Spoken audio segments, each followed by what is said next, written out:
सिरोही जिले की पंचायत समिति आबू रोड की ग्राम पंचायत उपलागढ़ के युवा सरपंच भवनाराम ने समस्त क्षेत्रवासियों को रक्षाबंधन एवं 15 अगस्त की बधाई दी। साथ ही बताया कि हमने ग्राम पंचायत में बहुत से ऐसे काम किया जिसे ग्राम पंचायत में सीसी सड़कों का निर्माण, पेयजल हेतु हैंडपंप लगाए, पात्र व्यक्तियों को प्रधानमंत्री आवास का लाभ दिलवाया, सरकार के समस्त योजनाओं को धरातल पर लाने का प्रयास किया। लेकिन सबसे बड़ी समस्या हमारे नेटवर्क की है, जिस वजह से लोगों को भारी समस्या का सामना करना पड़ता है। उच्च अधिकारियों को कई बार अवगत कराने के बाद समस्या जस की तस है।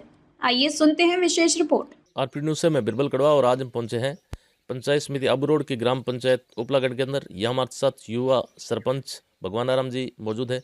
उनसे रूबरू होने जा रही इस क्षेत्र की जनता ने इन्हें मान सम्मान दिया और कम उम्र में सबसे इस ब्लॉक की अगर बात करें तो भगवानाराम जी जैसे ही 21 वर्ष से 22 वर्ष में प्रवेश किया, उसी के साथ में इस क्षेत्र की जनता ने मौका दे दिया और गांव के सरपंच बने। किस प्रकार से रहे 5 वर्ष और क्या विकास हुआ, ऐसी कौन सी समस्या है उपलागढ़ में जिनका इन्होंने समाधान करवाया और अभी भी ऐसी कौन सी समस्या है जिनका ये समाधान करवाना चाहते हैं, करते हैं बातचीत। सरपंच साहब नमस्कार। नमस्कार। मेरी सबसे मुश्किल का नेट की है। जी जी। वो लोगों को पहाड़ पे चढ़ के बात करने सूचना देनी पड़ती है। बिल्कुल बिल्कुल। और सबसे बड़ी गोरियाफली जी। वहाँ उसमें जाने राजकीय प्राथमिक विद्यालय है, वहाँ जाने के लिए सड़क नहीं है। मैंने आधी सड़क तो कर दी है और वर्तमान में एमएलए साहब से, फ्रेंड से और प्रधान साहब से रिक्वेस्ट की है, तो आते ही वो कर देंगे।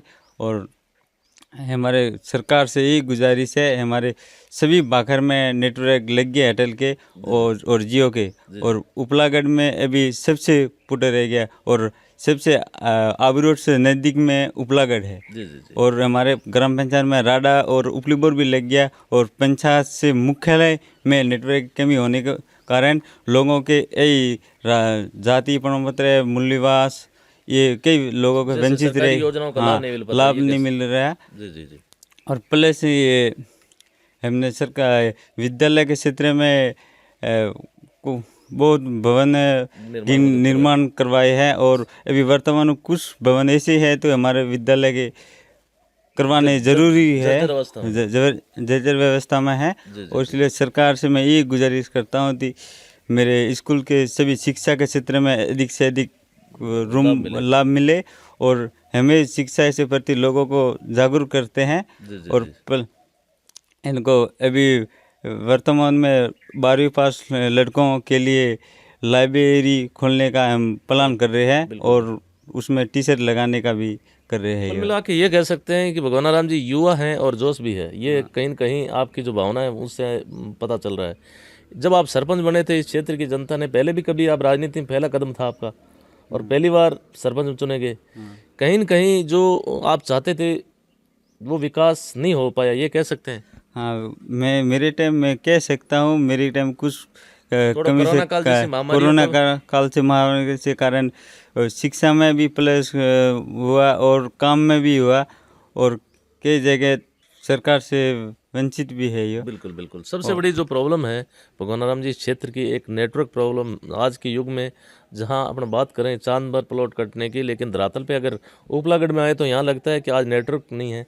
तो सरकारी योजनाएं जैसे आवास प्लस है, राशन कार्ड है, इसके अलावा खाद्य सुरक्षा वगैरह नाम जोड़ना है, तो लोगों को भारी समस्या का सामना करना पड़ता है। हाँ, ये नेटवर्क नहीं होने के कारण से लोगों को राशन से गेहूँ लेने में तो पहाड़ पर लोग चढ़ा के मशीन लेके वहाँ वेरीफाई करके वापस नीचे आके फिर गेहूँ वितरण होते हैं। क्या बात है। यहाँ कौन सी पहाड़ी पे, लगभग कितनी ऊंची पहाड़ी पे चढ़ते हैं? ये 1 किलोमीटर ही हो। 1 किलोमीटर ऊपर पहाड़ी पे जाके वहाँ पीडीएस फिंगर लगाते हैं। हाँ, फिंगर लगा के वापस नीचे दुकान पे आके फिर राशन डीलर गेहूँ देता है ये।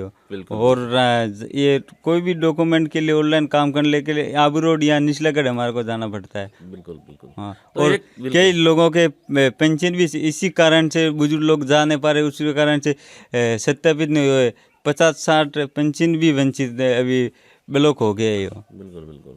तो ये एक तरह से बारिश। जी जी। सरकार से गुजारिश करते हैं हमारे उपलागढ़ में एयरटेल या जियो के जल्दी समाधान कर दे और हमारे सभी लोगों को राहत मिल सके ये। बिल्कुल बिल्कुल बिल्कुल।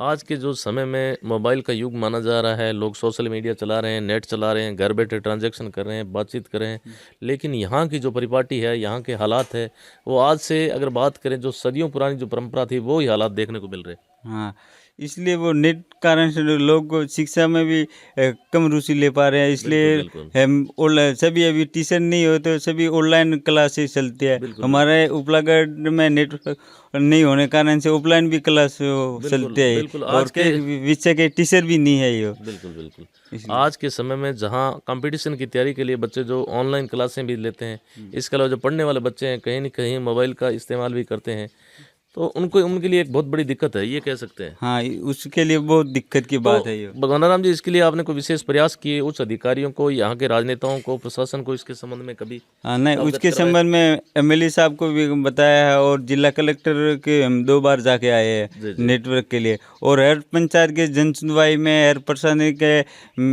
मीटिंग होती है उसमें भी कहते हैं, और प्रधान समिति या पंचायत समिति आबरोड में बैठक होती है उसमें भी सूचना देते थे हमारे नेटवर्क की। लेकिन प्रयास करते करते 5 साल हो गए, लेकिन उसका कोई भी समाधान नहीं हुआ है। जी।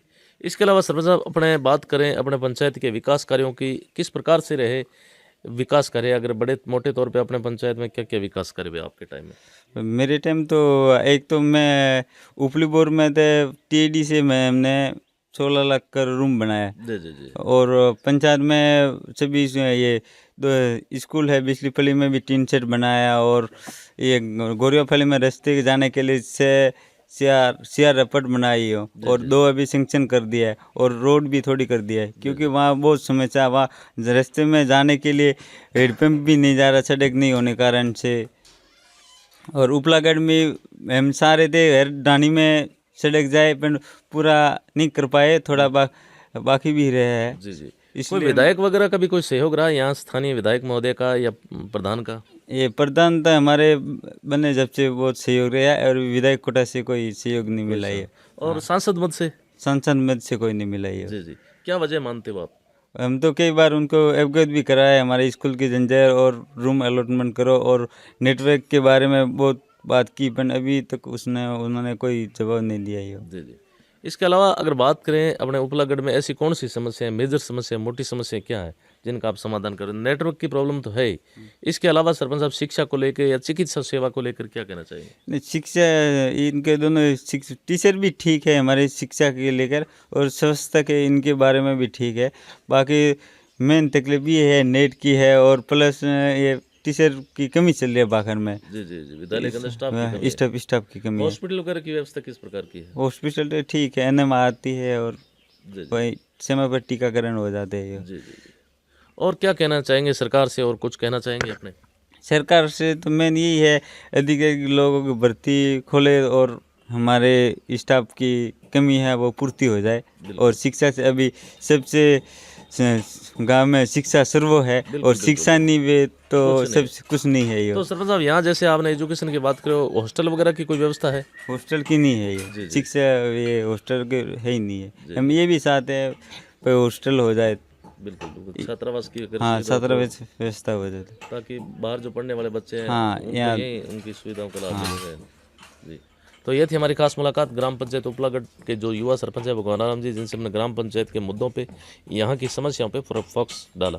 जितने भी युवा साथी कमेंट बॉक्स में अपनी राय है वो जरूर जाहिर करें, और इस वीडियो को ज़्यादा से ज़्यादा शेयर करें। धन्यवाद सरपंच साहब, समय दिए उसके लिए बहुत बहुत धन्यवाद। ठीक है।